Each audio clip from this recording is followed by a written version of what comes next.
It is very difficult to explain what it is about Victoria 3 that makes it so strange. It's a grand strategy game that is, on the surface, not all that different from others of its ilk. It's got diplomacy, economy, war, and society, just like something like Europa Universalis 4. It's got great powers and minor powers, and it has eras defined by technology. In EU4 they're named, in Vic 3 they're numbered. Even Crusader Kings 3 has a very similar system. What makes Victoria 3 different is how it's a game with a different focus, and that's nothing special for Paradox. CK3 is about characters, EU4 is about nations, Hoi 4 is about the army, Impaired Rome is the best one, and Victoria 3 is about Marxist interpretations of society. Don't take that as a jab, by the way, and if you do, I quite like Marxist literature, even if I might disagree with some things. That's a topic for a whole other video though, don't let me meander. The reason I emphasize that Marxist interpretation is that the game is about economics, but it's also about society, and the two are completely intertwined with each other. Like, they are synchronized entirely. In Victoria 3's simulation, a person's job determines everything about them, including their class, and their class determines their politics entirely. I've only recently started seeing the game this way, if only because I was trying to figure out how I could square the fact that I've played over 1,000 hours of this game, but most of what I have to say about it is negative. I considered that I'm a content creator, so it's a job for me, but I've played hundreds of hours without recording or publishing or streaming anything about it. I was just having fun is all. I realized that expectations had completely clouded what the game really is.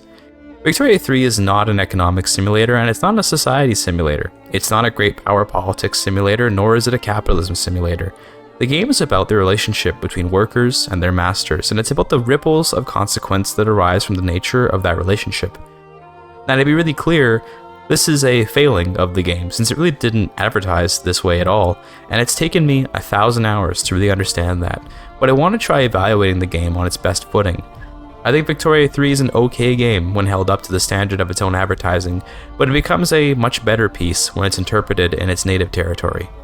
Consider this my ultimate review of Victoria 3, looking at it in the best light that I can, and presenting it to you with the best interpretation that I can, to help you understand if the game might actually be something that you love. It's entirely possible you've written it off, whether because of something I've said or something someone else has said. Let this be the one last opportunity to pull you in before the game falls into the abyss for good.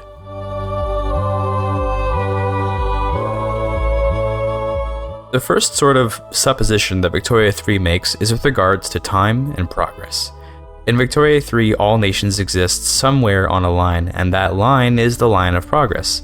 The African nations are the heart of darkness with only level 1 techs, and not even all of them, while France, Britain, and the USA represent the cutting edge of progress and technology, but they're not different from each other. There are no divergences in progress. The line begins at tribal subsistence life, which is what most of Africa is.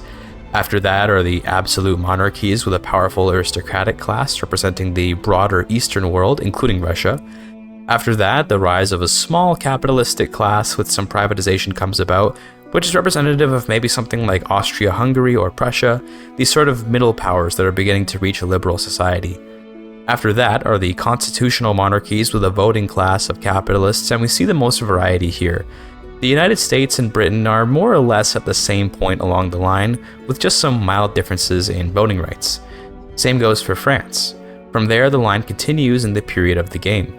The constitutional monarchies should, in theory, transition from a small capitalistic class to a dominant one, and as the capitalists create a powerful economy, it demands more and more educated workers, and with education comes prosperity. In time, though, education also brings will.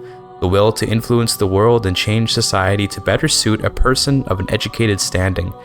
This starts off as the demand for suffrage, and maybe, among the most extreme folks, a republic. Later on, though, the lower classes might achieve a kind of class consciousness even with their voting rights, and this is where the end of the line is, at least historically: communism. The pinnacle of Victoria 3's laws is communism, despite the existence of fascism in the game. Communism has its own flavors of authoritarian, anarchistic, and real, quote-unquote, but they're not much different from each other, at least gameplay-wise. Now, there is the next logical step in the line of progress, which is the derivative ideologies that come after socialism, which would later spark World War II, but they're only represented by one ideology, fascism, and this ideology isn't really fleshed out at all. Consider the number and impact of the journal entries associated with communism. If you've played the game, you know, but if you haven't, then just trust me on this. There's a lot of content on communism and its rise. What is ignored is its fall, which, to be fair, is a bit outside of the scope of Victoria 3. By 1936, which is the year the game ends, the rise of some very famous fascists has only just begun, and if we're being honest, no one plays that far in the game anyway. Either way, this very long explanation of the line of progress is here to say that this is pretty much exactly in line with Marxist philosophy except for the lack of reactionaries. Once the revolution, whether peaceful or violent, has come, that's it. No one will ever try and bring the old back. Political movements in Victoria 3 only push forward, with only a reactionary pushback while the law itself is being passed. For the handful of years that you are pushing the Council Republic legislation through whatever governing bodies command your country, you may spark a revolution. If you can get past that hump without the spark lighting, then you've done it. The capitalist class has been liquidated. Well, okay, not quite. You still have to pass either command economy for your authoritarian communist flavor or cooperative ownership for your anarchist or real communist flavor. Once that is done, then the old classes become entirely disenfranchised, and that's because, no matter your voting laws, all political power is derived from wealth. Again, very Marxist, and again, to be clear, I'm not making any arguments as to the validity of these ideas. Personally, I think Marx's writing has come pretty close to reality with a couple missteps. You can't blame him. No one knows the world so well as to understand all of its machinations perfectly. But yeah, broadly, Das Kapital is a pretty good book off of which to base a game's political systems. The big glaring issue is that lack of reaction. To show this is a smaller, more obvious case. Consider just how easy it is in Victoria 3 to ban slavery as the United States. What was in real life an issue which would effectively define American politics to some extent even today and spark a civil war can be solved by just passing some policing laws and making sure to appease the landowners during issues of runaway slaves. Once the landowners are over 10 approval and able to be kept there, start banning slavery and watch as the landowners lightly protest but let it through with no war. Hilariously, by doing so, you're missing out on a lot of content in the form of the entire Reconstruction era and its flavor, but you also get to avoid having to reintegrate the South. Anyway, let's actually talk a little more game design now that I've lost all the viewers that don't care to hear me yap. This system, in the context of a dynamic political simulator, sucks. There's no nuance to any of this. You are seeking to move along the line and enjoy the fruits of each section until they no longer bloom. It's not necessarily the case that you want to immediately jump to communism, nor can you, given how the lower classes have to be empowered in the form of the trade unions to do so. Where the strategic depth comes in is how long you want to spend in each era, and if you even want to progress at all. That stage just before communism, which is the capitalistic free market with liberal voting rights and maybe a republic, or just a disenfranchised monarchy, is extremely effective at building an economy. The education that comes with wealth and the demand of higher class jobs will lead to the empowering of the lower class, and in theory, once they're powerful enough, you jump the ship. But what if your only goal is to raise the GDP as much as possible? Well, in that case, maybe you want to stop the line there. In that case, you're making strategic choices based on the end goal you want to achieve, but this is exactly where the strategic choices stop, at least with regards to the progress along the arrow of time. The arrow flies true. All you do is point it at your target.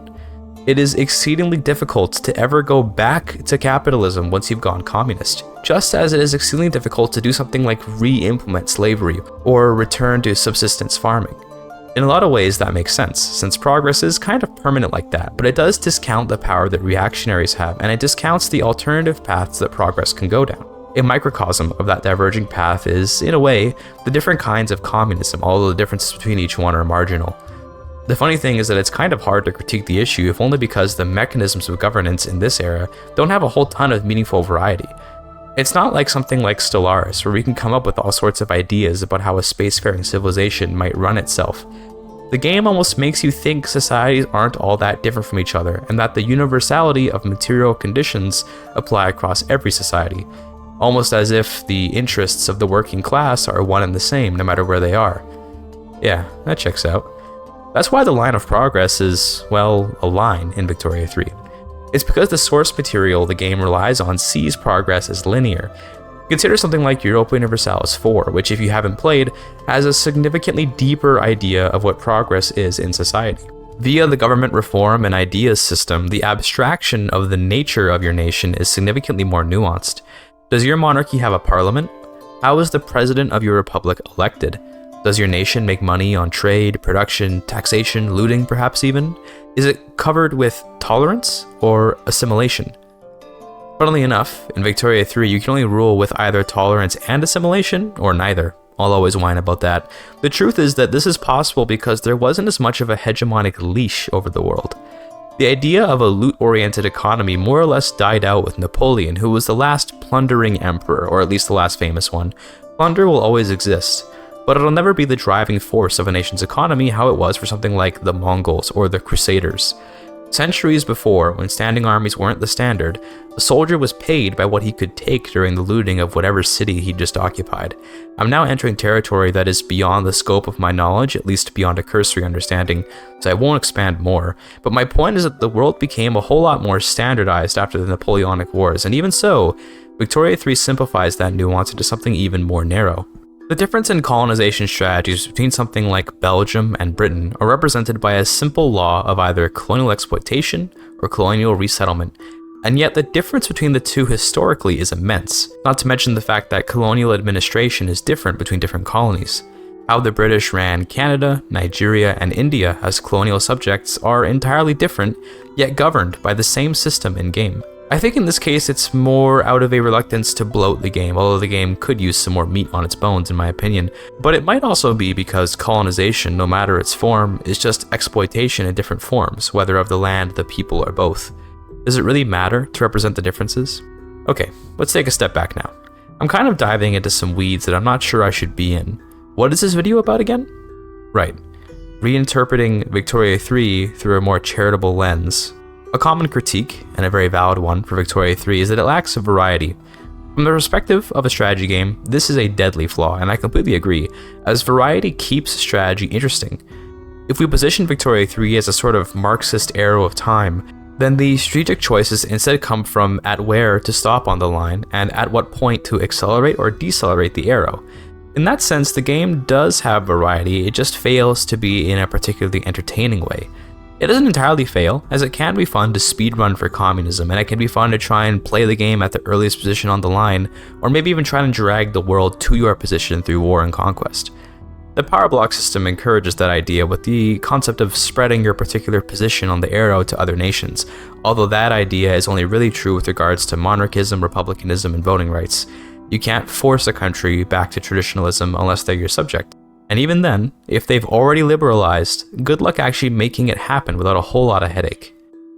I want to add here that my education is in linguistics, and I have an interest in history and philosophy and governance and all that, but ultimately, it's totally possible that I'm entirely off base with my interpretations, and if that's the case, I would happily bow my head to a more learned person. So put some comments down below if you have something to add to or disagree with. From here, it's off to you to think about if this kind of strategic choice is something you're interested in. It's not like Victoria 3 is just objectively bad, since if it were, guys like me, Generalist, Chum, and Toby wouldn't exist. I won't speak for all of them, but I'll speak for me in saying that Victoria 3 is at least somewhat fun, or else I wouldn't play it. And if you think I'm only playing Vic 3 for money, since the content performs well, I'd point you to all the hiatuses I take from this game content-wise. Although the game is fun at times, once it loses its luster for me, often because I get frustrated by it or bored, then I stop making content on it. If I wanted to farm Victoria 3, I'd farm it for good, but I prefer to make videos that I want to make, like this one. The next time you play Victoria 3, if you play it, try thinking about your strategic choices with regards to this line of time, even if the game isn't really advertised to be about that, and see what you think. That being said, the game isn't so one-dimensional, so we've got more to discuss.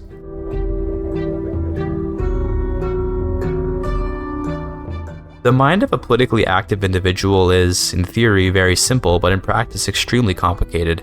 It's really easy to assume that any given person will support whatever political stance acts in their interests. For example, a business owner will pretty much always support legislation which reduces corporate taxes, or which subsidizes expenses in industries related to their business.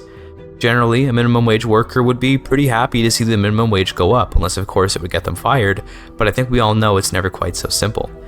Ideology is a powerful force in the world which can motivate people to act against their own interests. The simplest example is, well, basically any form of overseas charity. An individual is actively reducing their wealth in order to give wealth to someone else whose life will never have any impact on them in any way. Local charity can be argued to be a way to improve your community, which absolutely does impact your life, but someone across the ocean, on another continent? That's pure ideology. I think ideology has the connotation of extremism and fervor, but really ideology is a set of beliefs that inform actions, at least put most simply. In Victoria 3, people do not have ideologies. All people act in whatever way will improve their standard of living while abiding by all laws. That means that even if migrating overseas would be beneficial, if the country has outlawed it, not a single person will escape or try to escape. It means that if a job pays better, no matter what it is, the person will switch over. It means that an individual will never do anything corrupt or hoard any wealth. Individuals are also monoliths within their own political groups. Within a group of academics, they might all be united under a leader which espouses communism. But the day after that man dies and is replaced by a market liberal, they will abandon all communist thoughts and feelings. That is, quite frankly, a bleak perspective on humanity, but essentially takes the trend of averages and applies it across all people. That's a bit of a reduction though, since really Victoria 3 can't simulate the whims and beliefs of over 1 billion people, so it's only natural that things be simplified.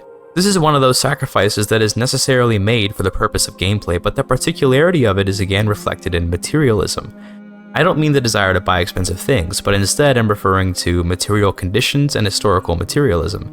Again, so as not overstep the boundaries of my cursory knowledge, I won't expand super heavily into those ideas, and instead put forward that Victoria 3's pops consider absolutely nothing beyond their material conditions. If the industrialist intergroup has a pacifist in charge, it will not gain any radicals if you declare wars.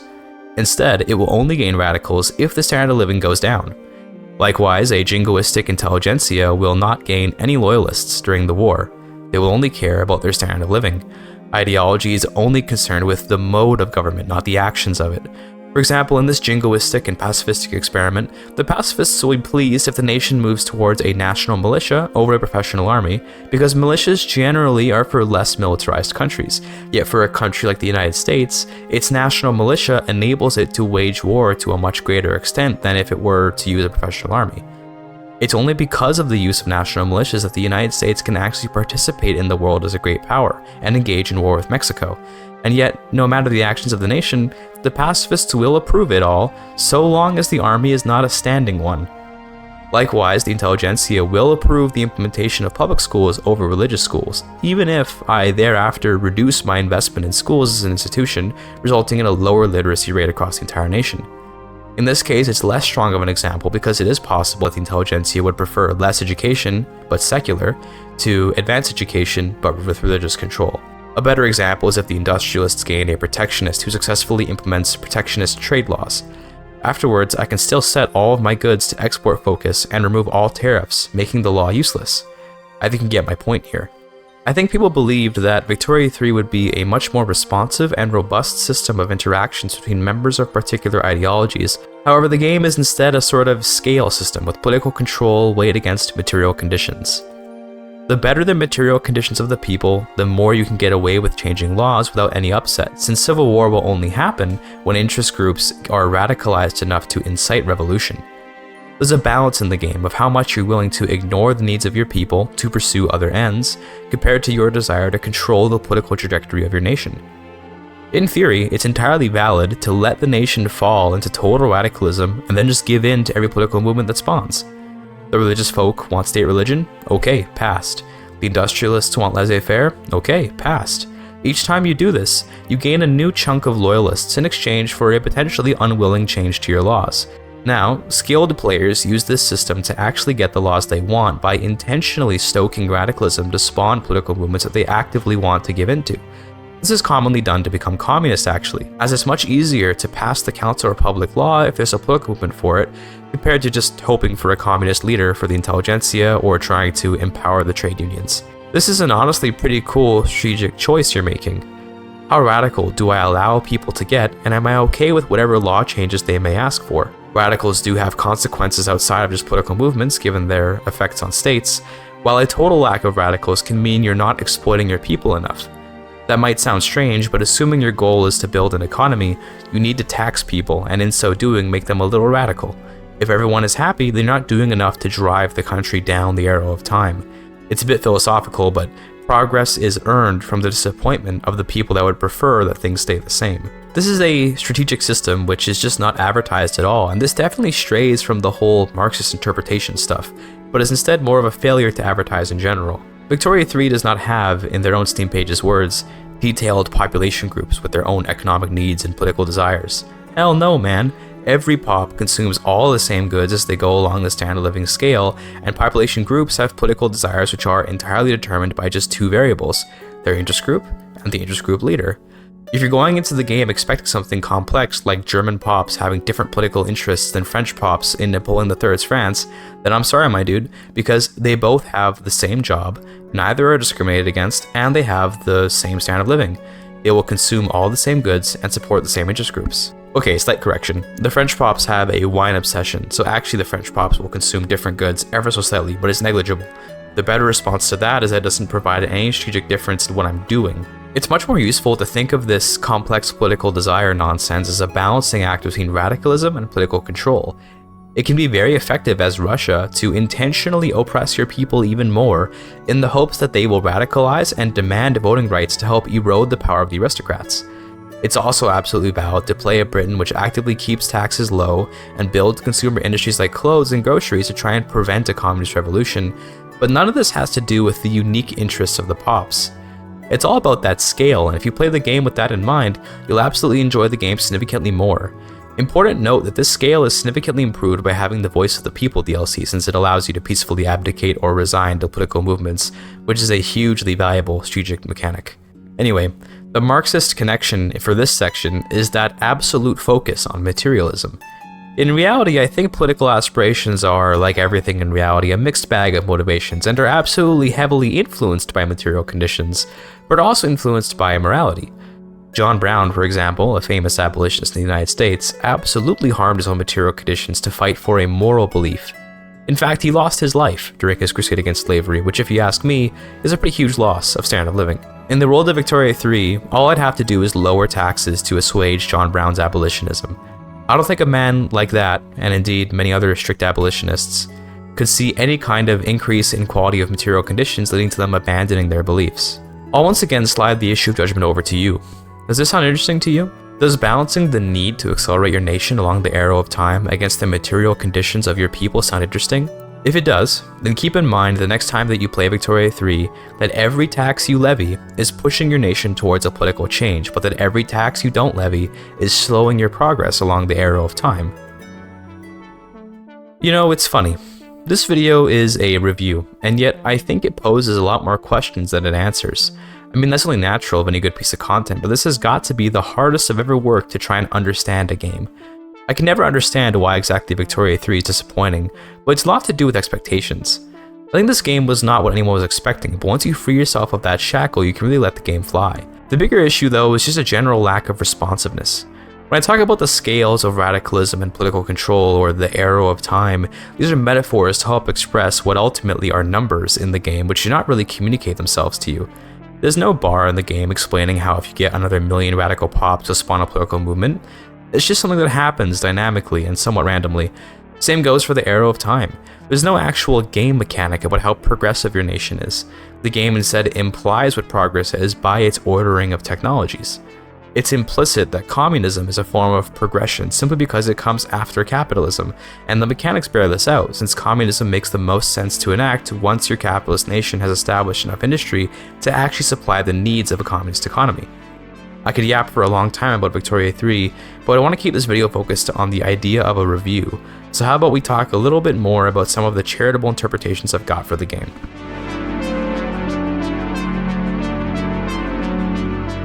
This particular chapter isn't tied to any specific author or piece of literature, but instead based on nothing more than my own beliefs, which I believe are shared by many others. War is kind of an inevitable thing. That is to say, in the most literal definition of the word, inevitable, unavoidable.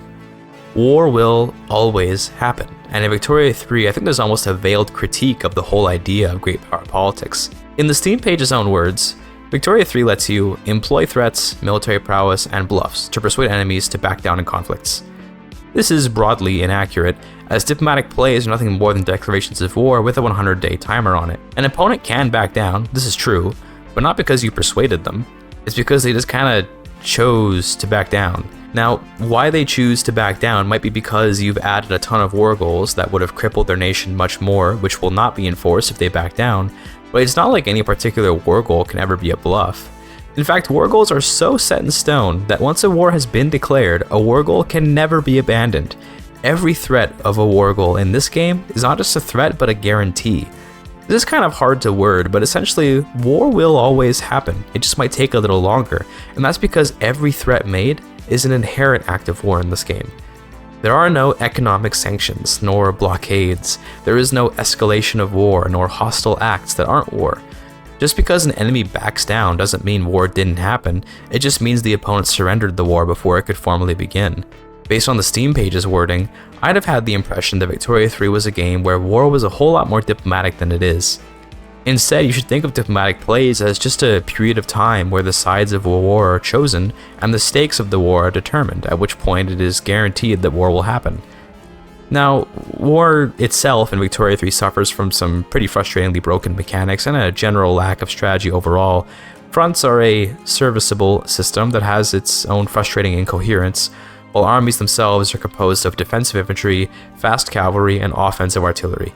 You can add mobilization options to increase the stats on your units, like giving them better supplies or supplying them with air support and stuff, but all these options are essentially just buttons that you always click and leave on. It's very rare to actually consider the economic impact of these buttons, because military consumption is pretty low overall. It's not like you need a whole ton of military production to field an army that's larger than any other nation on the planet. Victoria 3 doesn't really even advertise its military system, since I think the game isn't intending to focus on its own war systems. The 19th and 20th centuries are filled with war. In fact, those centuries might be the most war-torn centuries in human history, and yet it gets sidelined. War is a tool to contribute to the other systems in the game, and yet it also feels like war is almost shoehorned in. To be fair, war is too central a concept to not have in any grand strategy game, let alone one set in the era of Victoria 3, so I'm glad it's here. It's already a relatively well-known retort that Victoria 3 isn't about war, and I will repeat that sentiment here. War is, at times, actively bad for your nation, even if you win, but it's also necessary in order to obtain raw materials, but it's balanced against infamy. I think for a lot of players, infamy is a binary number. You either are over 100 or under 100, and as long as you're under 100, you're safe. This is kind of true, in a way, but infamy is also a number which has some depth to it. How you spend and manage your infamy is a better kind of diplomatic strategy in the game. It's generally better to attack unrecognized countries in Asia and Africa wherever possible, because their land costs less infamy to take and has a lot of pops and resources. Meanwhile, attacking a great power will get you a ton of infamy, but maybe a more valuable state, at least in terms of its buildings. That might make you think that it'll just be the great powers nabbing up unrecognized powers until there are none left to take, and then the great powers go to war, and that's pretty much accurate, yeah. In theory, great powers should be supporting unrecognized powers against their attackers, if those attackers are their rivals, but the reality is that the AI is relatively passive. To be clear, they were once even more passive than they are now, but where this really falls apart is again that issue of inevitable war. It's not like France's threat to conquer Hanoi can be countered by a British intervention leading to a diplomatic sit-down to solve the issue. No. War is happening. There is no way to avoid this war. One of you will lose, or this war will drag on and eventually there will be a white peace. But either way, war is happening. For that reason, each war, in a charitable interpretation, should be seen as a sort of attempt at most efficiently using your infamy without losing access to other options. While you're busy warring in one spot, another spot might need your attention, but you're too divided to see it, so you'll have to let it go. Infamy, and broadly war in general, are more systems of evaluating your military power and dividing it appropriately to hinder your enemies and take advantage of opportunities effectively. Let me just drop this whole pretext for a second though. This is indeed extremely charitable, and ultimately, the war system just isn't very good. It's probably the system you can poke the most at in Victoria 3 and really rip it to shreds for. Diplomatic plays are not diplomatic, they're just wars. Armies are boring and have very little strategy associated with them. Generals are mostly blank faces that don't do much. Battles themselves are hard to understand and often broken. Front lines are haphazard and uninteresting, and so on. I would advise you to absolutely not purchase this game with the hopes of finding a fun war game. Victoria 3 is not a war game, and the advertising mostly reflects that too. Nonetheless, some people, rightfully so, associate the Victorian era with war, so they expect it. This is one of those ahistorical concessions Victoria 3 has chosen to make, as it wishes to focus on other aspects of its historical background. To force in a Marxist connection, I guess, because why not, I don't think war is something Marx talked about much. War is a vehicle of radicalism, I would guess. I'll be honest, I haven't read Das Kapital in a long time, nor would I claim to have read it particularly deeply, but I don't have any salient memories of Marx discussing war, except in its role as a way to oppress the working class, and how disastrous wars can radicalize the people into revolution. Maybe the lack of source material is what led to Victoria 3 putting war to the wayside. The military is, in its largest impact, an extension of the economics of the game, which is its main draw. If you're okay with a grand strategy that doesn't particularly focus on war, then Victoria 3 might suit you a little better than its competitors. The game is absolutely one of economics, and war acts as an extension of the economy more so than anything else. It's only natural that I'd get to talking about the economics of Victoria 3, given it's the most famous set of mechanics. It's also the set of mechanics which are best crafted and presented for the player.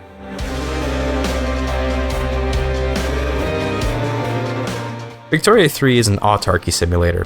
If you don't know what that is, it's a system of economics which attempts to thrive without any foreign trade. It's a common principle of both fascist and communist economic theories where a country must be completely self-reliant. Now, Victoria 3 does have trade, but it sucks and isn't very useful outside of a very small number of goods. You can trade, but you'll never run an economy on trade, and doing so will also cause your game to lag more than it already does. Victoria 3 is about creating the perfect market in terms of extracting resources and producing things most efficiently. The ultimate measure of power in the game is GDP per capita, in my opinion, as being able to make every soul in your nation accomplish the most possible productivity will make them the richest. Success, in this sense, is pretty subjective. You might seek the highest possible GDP, or the highest standard of living, or a combination of it all, but ultimately the highest level of skill expression in Victoria 3 is how well you run, or perhaps ruin, your market. Deciding where to build, what to build, how to build, and when to build are all important, although I guess that leaves out the ever-important why to build question. Setting aside philosophical conundrums, there's a pretty deep set of variables to consider when you're building your economy, but particularly determining where you want your price balances to be. How expensive should steel be in your industry in order to produce the best outcomes? Truth is, you can play pretty suboptimally and still create the best economy in the world, but Paradox games have never been about just barely beating the AI.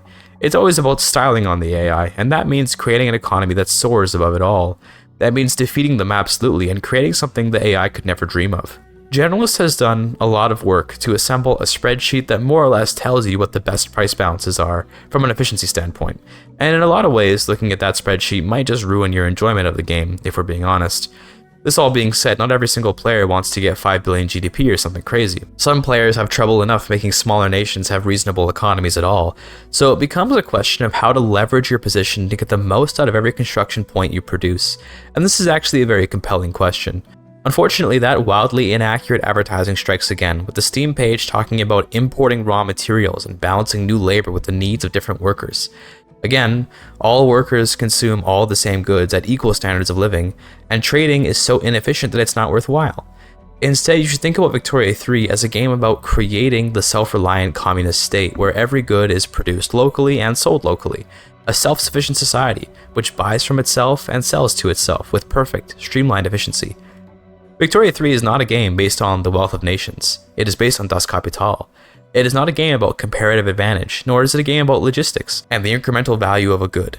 It's a game about creating self-sustaining economies through exploitation and the ramifications of that. When you colonize overseas to get more resources for your educated home workforce to process, you're engaging in the colonial exploitation that, in theory, leads to communist revolutions. Now, in Victoria 3, colonialism is actually completely defanged simply because when you conquer a state from some country with a terrible market and welcome them to your prosperous market, the workers there live much better lives. As far as Victoria 3 is concerned, European colonialism is the best thing that ever happened to Africa and Asia, and there's no arguing that.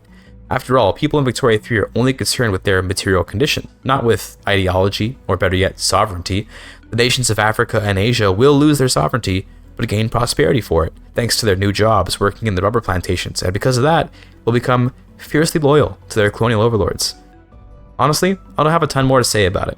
Yeah, Victoria 3's economics are its strongest suit, but they're also pretty detached from Marxism in terms of how it treats workers' rights and the implications of massive colonial empires. In Victoria 3, colonialism benefits all. Very Kipling-esque of the developers to look at it that way, as the Europeans elevate the darkness of Africa into the light of the closed economy. Do not come into Victoria 3 seeking to create specialized economies or to leverage your nation's advantages and resources. You instead need to think about how to create the best overall economy in all sectors. This might sound counterintuitive because of the company system, where nations can found companies that make particular industries more efficient. But again, these company bonuses do not possibly make such a huge difference that now trade can be reasonable. To be clear, companies do matter since they let you decide which aspects of your economy you want to focus on the most, but they certainly don't completely alter the nature of your goal in the game. It's funny in that way. Along the arrow of time, Victoria 3's economic progression is about moving away from trade towards autarky, when in reality, the exact opposite was the case.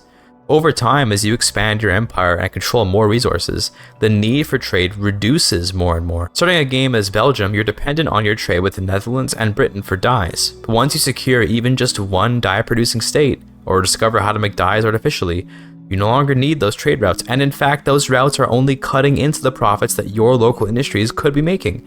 It's amazing how Victoria 3 has created a world where trade is actively bad. If you think the specialized economies just aren't your thing, and you want to create the Wunder economy, then Victoria 3 is definitely for you. This game is all about creating intelligent price balances and deciding what states to conquer to best exploit resources. There's a lot of depth in choosing what companies to establish and when to close them to move on to a new sector. There's a lot of depth with regards to where to build up the country. Do you want to find a high population state and build there, or find a high resource place and encourage migration there so you can build it up? Preferably you just conquer Shaanxi and build there because it has everything you could ever want. As the game goes on, you'll actually uncover techs that actually reduce the strategic depth of the economics game because they'll increase your market access price impact, which means that goods will be able to travel between states without taking as much of a price penalty. It's intended to simulate the cost of logistics, and it does so simply without much thought.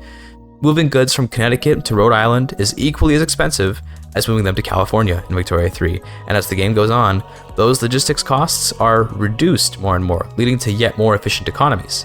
It sounds lame, and it kind of is, but it also makes for a huge power spike once you do get those techs and watch your market streamline just that little bit more. Okay, well, I got ahead of myself there.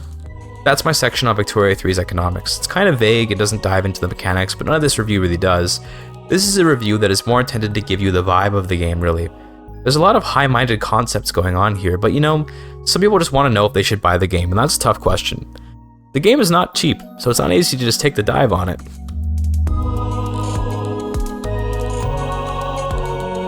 Victoria 3 is not at all the game it shows itself as on its Steam page. You need to know that going in. Victoria 3 is a grand strategy game that eschews war, and it's a game with confusing, unresponsive mechanics which, once you understand them, are satisfying, but before then are only confusing. The game is opaque and based on an interpretation of history which is sensible if you're willing to read about it and think about it, but nonsensical for most people. The world plays by rules that won't make sense at first, but they speak a certain language that you can pick up and become quite fluent in with good time. The problem is that the language is analogous to English, with its seemingly inconsistent rules.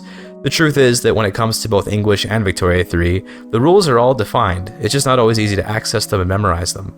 If you've made it this far, then consider the reinterpretation of the mechanics I've told you. The game features a couple interlocking systems which, as a symphony, perform beautifully, but on their own are a little bland. Thankfully, the band is together and the systems interact, you'll just never realize it.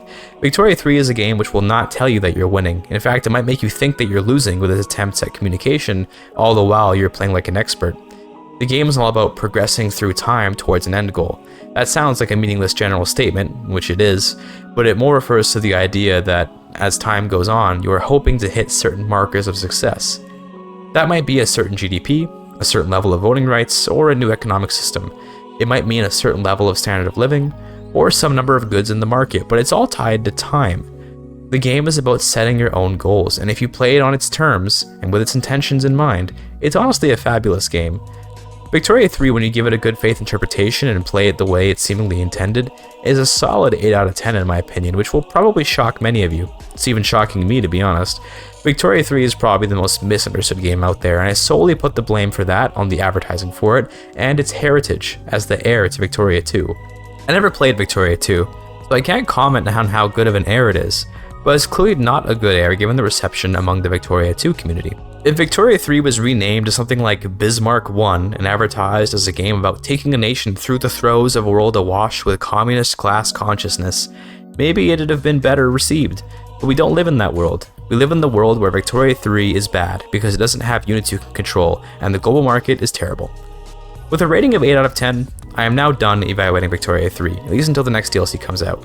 These games are ever evolving with reference to the Paradox games but their core will always be the same. Victoria 3's core may be added to by more and more DLCs, but you'll notice I barely mentioned anything like power blocks in this video because there's not really much point. Power blocks just aren't all that important to the game's core. In terms of how it could achieve a 9th or a 10th point, it's missing a stronger sense of personal ideology and diplomacy. The people just don't have any ideology beyond, if I can buy more stuff, I am loyal. And the Inevitability of War is a tragic missed opportunity to create genuinely interesting interactions between competing powers. That wasted potential drags the game down, as those mechanics come across almost like bloat with how little they contribute, despite their importance to the time period. So, there you have it. That is my Victoria 3 1000-hour review, and I hope it helps you determine if you want to buy the game or not, and that it might give you a new perspective on a commonly misunderstood game. Thank you for your time.